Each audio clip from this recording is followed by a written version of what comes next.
मेरे साथ इस वक्त मौजूद हैं परवेज़ खटक साहब। परवेज़ खटक साहब अपने हलके के अंदर हैं, यहाँ पर अपनी कैंपेन कर रहे हैं। खटक साहब बहुत शुक्रिया। खटक साहब, पहले इलेक्शनों से ये इलेक्शन कितना मुख्तलिफ है आपके लिए? ये इलेक्शन मेरे ख्याल बहुत ठंडा है। अच्छा। या तो लोग इनके साथ नहीं हैं और या माहौल इस तरह नहीं गर्म नहीं हुआ। तो मैं तो 2 महीने से कैंपेन चला रहा हूँ, अल्लाह का शुक्र है। जोक दर जोक लोग आ रहे हैं, शमूलियतें कर रहे हैं, क्योंकि हमने खिदमत की है, लोगों के मसले हल किए, उस वजह से लोग साथ दे रहे हैं। लोग पार्टियों पर लड़ रहे हैं, मैंने अपनी पार्टी बनाई क्योंकि मेरा ताल्लुक सारे सूबे में। नौशहरा तो खैर बहुत हर तरफ मेरे दोस्त हैं और कोई मसला नहीं है। सारे सूबे में मेरे दोस्त हैं, ताल्लुक है, हमने पार्टी बनाई। इंशाल्लाह 8 तारीख को तहरीक इंसाफ पार्लियामेंटेरियन की अक्सरियत आएगी। किसी का दिल चाहे या ना चाहे, इस सूबे में हम अक्सरियत लेके देंगे। अच्छा, आपकी क्योंकि पहले भी धड़ेबंदी की यहाँ पर सियासत रही है, उसकी बात होती रही है, क्या वो सियासत करनी आसान थी जो पार्टी के साथ थी, या फिर ये वाली सियासत करनी जो है वो आसान है क्योंकि ये थोड़ी ज़रा लोकल सियासत है? देखिए, मुझे तो मेरे तो दोनों आसान है। अच्छा। खिदमत करोगे, लोगों को इज्जत दोगे, दोस्त बनाओगे, ताल्लुक़ रखोगे, मालूमात हो। मेरी 40 साल ज़िंदगी मेरे सूबे में रही और 40 साल के अंदर मैंने हर ज़िले में मेरे साथ ग्रुप्स हैं, टीम्स हैं, बेहतरीन लोग हैं, इलेक्टेबल्स हैं, वो सब मेरे साथ शामिल हो रहे हैं। तो मुझे तो वो और इसमें वो पीटीआई में था तो इसी तरह जज्बा था। अच्छा। अभी नहीं हो तो उससे ज़्यादा डबल जज्बा है, क्योंकि मैंने पार्टी बना ली। नौशहरा के लोग और खुश हैं कि इज़्ज़त हमारे घर आ रही है। तो मुझे कोई फिक्र नहीं है। खिदमत करोगे तो लोग खुद ही वोट देंगे, किसी के कहने पर वोट नहीं देंगे। और जब आप सीएम रहे होते हैं, मिनिस्टर रहे होते हैं, तो लोगों की तवक्कुआत भी आपसे बहुत ज़्यादा बढ़ जाती हैं। तो क्या वो इलेक्शन के अंदर उसका फ़र्क पड़ता है कि अभी आप जाकर मतलब आप तो ज़ाहिर बात है क्योंकि 2 टेन्योर्स एक्चुअली हुकूमत में गुजार चुके हैं, तो यहाँ पर जो तवक्कुआत पूरी करना मुश्किल हो जाता है? कोई मुश्किल नहीं, तवक्कुआत तो ऑलरेडी हम पूरे कर चुके हैं। नौशहरा में आप फिरें नज़र, आपको कोई गाँव नहीं मिलेगा जिसको कच्ची सड़क हो। आपको कोई गांव नहीं मिलेगा जिसमें गैस ना पहुंचाओ 100%। आपको कोई गांव नहीं मिलेगा जहां ट्रांसफार्मर और बिजली की कमी हो। आपको कोई इलाका नहीं में जहां स्कूल ना हो, कॉलेज ना हो, हॉस्पिटल ना हो। आपको यहाँ यूनिवर्सिटी बनाई हमने ब्रिजेस बनाए, सैलाब से बचाया, अरबों रुपए यहाँ पे लगाया। तो लोगों की तवक्कुआत तो मैं ऑलरेडी पूरा उतर चुका हूँ। अच्छा। और इस वक्त हम 7 सीटों पर लड़ रहे हैं। 2013 में भी 7 जीते पीटीआई में, 2018 में मैंने जिता के दी, जब मैं पीपल्स पार्टी था उनको जिता के दिया, जो शेरपाओ में था उनको जिता के दिया, और 2024 में इंशाल्लाह 7 के साथ पीटीआई पार्लियामेंटेरियन जीतेगी। ये लफ्ज़ मेरे याद रखना। 8 तारीख शाम को रिजल्ट देख लें। अच्छा, पहले तो आपने कैंपेन पीटीआई के लिए की, पार्टीज के लिए की, अब जाहिर बात है आप अपनी पार्टी के लिए कर रहे हैं। तो हेड ऑफ पार्टी बनना जो है वो क्या इससे भी कोई फ़र्क पड़ता है? आप इलेक्शन में जिस तरह से उतरते हैं या जिस तरह से आप अपने लोगों को खड़ा करते हैं जिनकी आप सपोर्ट करते हैं? देखिए, मुझे कोई फ़र्क नहीं पड़ा। मैं पहले अवामी था, अभी अवाम में मैं सारा दिन इन लोगों में फिरता हूँ, अकेला ड्राइव करता हूँ, मुझे इसका कोई फ़र्क नहीं पड़ता। मेरी सारी ज़िंदगी लोगों के लिए वक्फ़ है, खिदमत के लिए वक्फ़ है।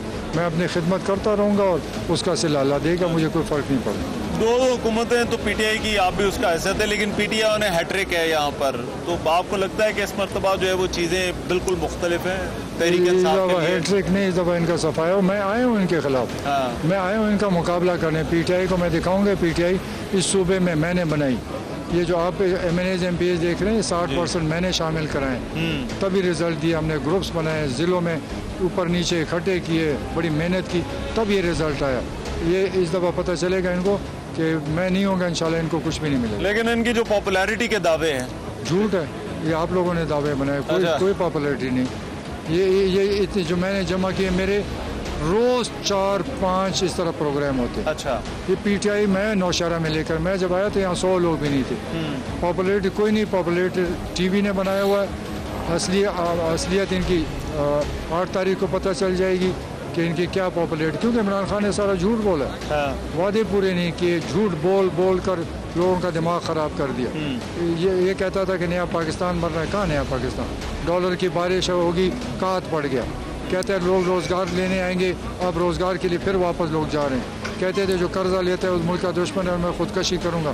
मैं रोज़ कहता हूँ कि ये झूठे खुदकशी कर, तुम झूठ बोले, दावे किए, लोगों को बेवकूफ़ बनाया।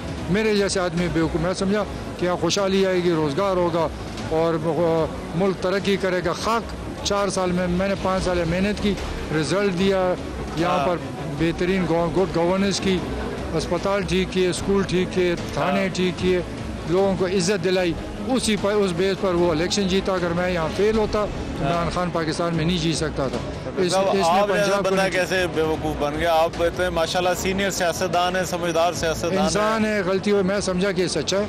लेकिन मैंने 5 साल तो मुझे नहीं पता जब मैं हुकूमत, जब मैं वफाक में गया, खुदा की कसम मैंने वहाँ देखा कि ये आदमी अहल ही नहीं। इसका इख्तियार ही कोई ब्यूरोक्रेसी चलाती थी, जिसके पास पैसा होता था वो आता था, किसी को एडवाइज़र, किसी को स्पेशल असिस्टेंट, वो डाकू आते थे, ये उसकी सिफत करता था। 6 महीने जब निकालता था मुझे कहते ये चोर था। मैंने कहा आपको पहले समझ आनी, उसकी रेटी कोई नहीं थी, इसकी हुकूमत तो थी नहीं, वो तो आज़म खान की हुकूमत थी। लेकिन अब तो पार्टी का जो हाल है, जो केसेस हैं, इंतखाबी निशान भी उनसे वापस हो गया। अब आपको लगता है कि उनके लिए इलेक्शन है? ये देखिए, ये सब कुछ कराया उसका, पार्टी के उसको तब उसने तबाह किया, पार्टी के लोगों को बेइज्जत उसने कराया, मुल्क में इंतशार उसने फैलाया, तो ये सब कुछ उसी का किया है। और उसने जो ये केसेस हैं, मेरे ख्याल नहीं है कि ये जेल से निकलेगा। ये सारी उम्र पड़ा रहा। इलेक्शन के बाद भी आपको लगता है जेल से नहीं? कभी भी नहीं। मुझे केसेस मालूम है, मैंने देखे हैं।